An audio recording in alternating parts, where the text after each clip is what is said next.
Good afternoon, y'all. We are back with not another battle report and not a list breakdown, but Christmas came early if you are a Necron player. And boy, are we excited. So, first off, just would like to say I know there's a lot of new subscribers here and just really appreciate the support and watching these videos and just hanging out.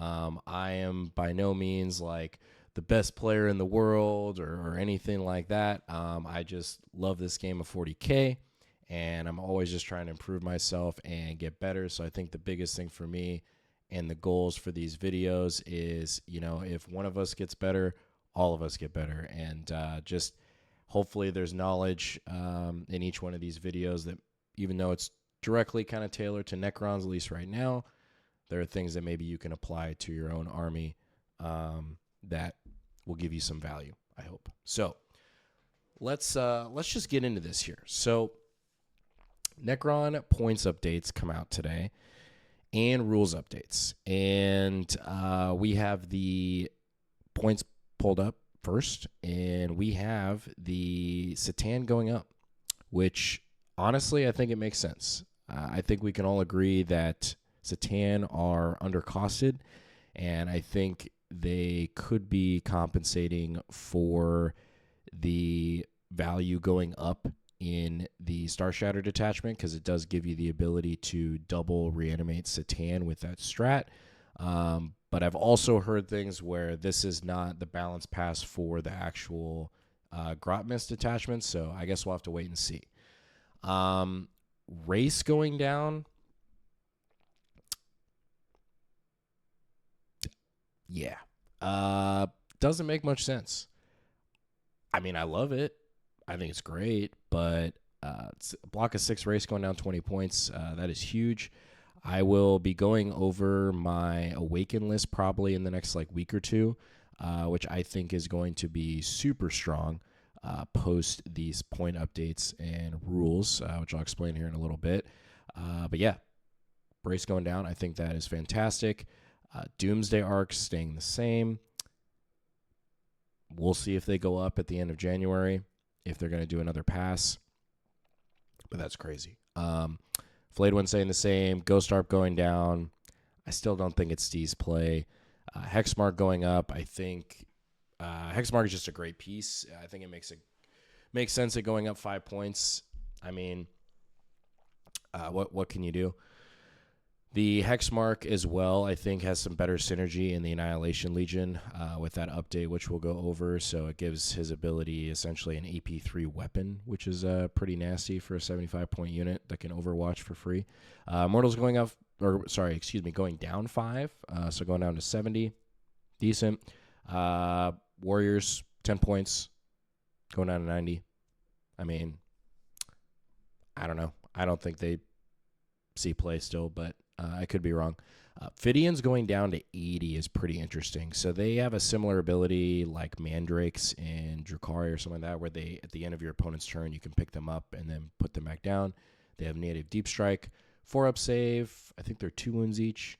So they're a decent utility piece now for 80 points. I think this, in this range, I think it's definitely worth having a look at.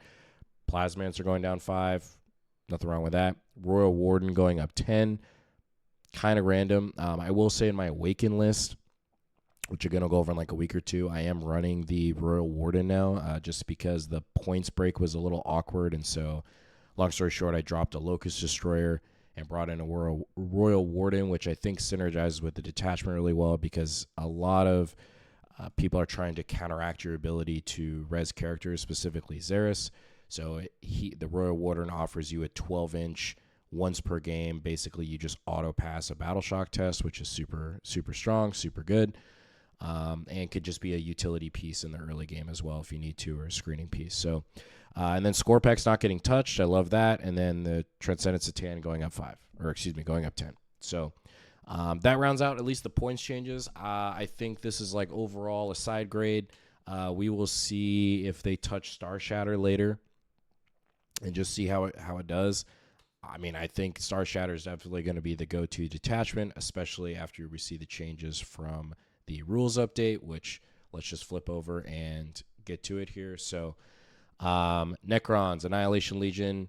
Each time a destroyer cult unit from your army makes a range attack that targets the closest eligible target, add 1 to the armor penetration characteristic of that attack. So super strong. This will definitely allow that detachment to punch up a little bit more. Hex marks, locust destroyers, flayed ones, all that good thing. So I don't think it's going to be the strongest detachment by any means, but at least it makes it a little more playable, which is nice. I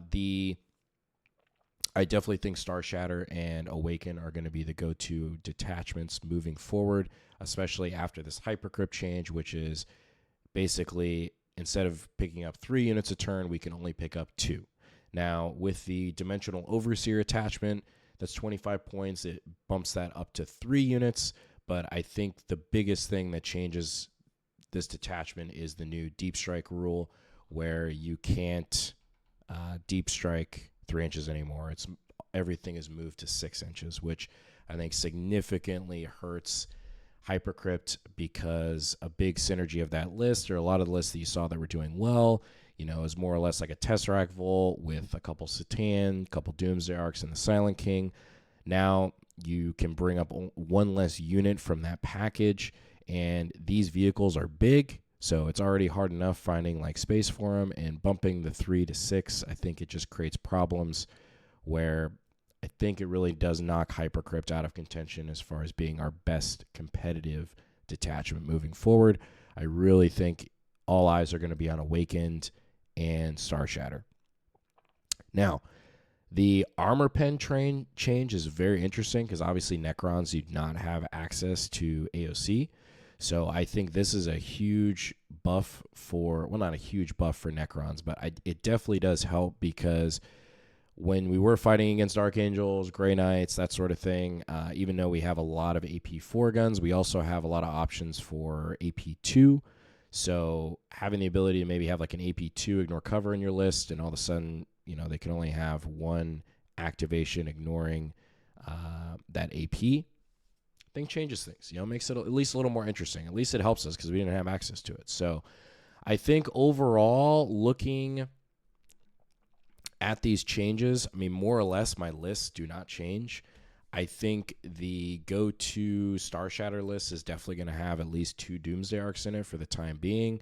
I think the Silent King is going to be a staple, just because the -1 damage and the -1 wound strat on him is just ridiculous. Granted, I think there are better offensive options you can get for the points instead of the King, but he is kind of the trifecta, filling all the roles in terms of he's good damage, he's also a damage sponge, and he is an anchor point for your primary, which is insane value in that detachment. The Awakened Dynasty, I think, is going to be another very strong detachment moving forward. I have had really good luck so far changing out. I used to run the Silent King in my Awakened Dynasty detachment. Now I've gone basically full melee, and I will do a breakdown on that list again in probably the next week or so, because it's the list that I actually have the most fun playing. Basically, it synergizes around running full melee in terms of race, and the race went down in points, which is huge. It runs a reanimator, or actually, 2 reanimators. It runs 3 units of 3 Scorpec 3 units of 3 Scorpec destroyers, 3 Scorpec lords, and more or less just has a ton of MSU. And it's basically a full melee, which is super cool. So it basically, the function of the list revolves around moving up Xeris. He's a lone op. He's super durable and tanky, and it forces your opponent to essentially move all of their resources forward to try to deal with him.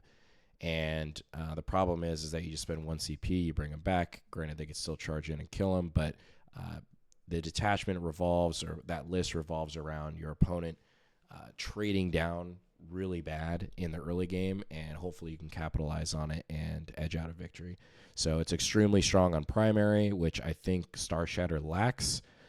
And I really want to actually run my Awaken list into Star Shatter and see how it does. So hopefully we can get maybe a battle report of a mirror match going, which would be super cool. just to see how that pans out. But all in all, I think these changes are super positive for the Crons. If you are a Necron player, you should be super happy about this. And I think we are in a really good spot moving forward. I think there are some other armies that got some notable buffs. Obviously, Marines. Iron Storm looks super potent right now. And it'll be interesting to see what people come up with. I think, it's awesome right now that all the rules are coming out, points, new detachments.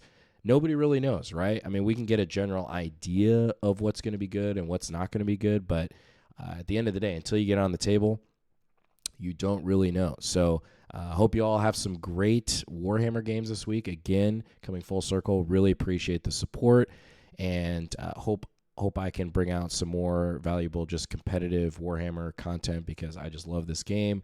I have a blast playing it, and if I can build a community around it in the process, I think that's just an added bonus. So hope you all enjoy the rest of your day, and until the next one, later, y'all.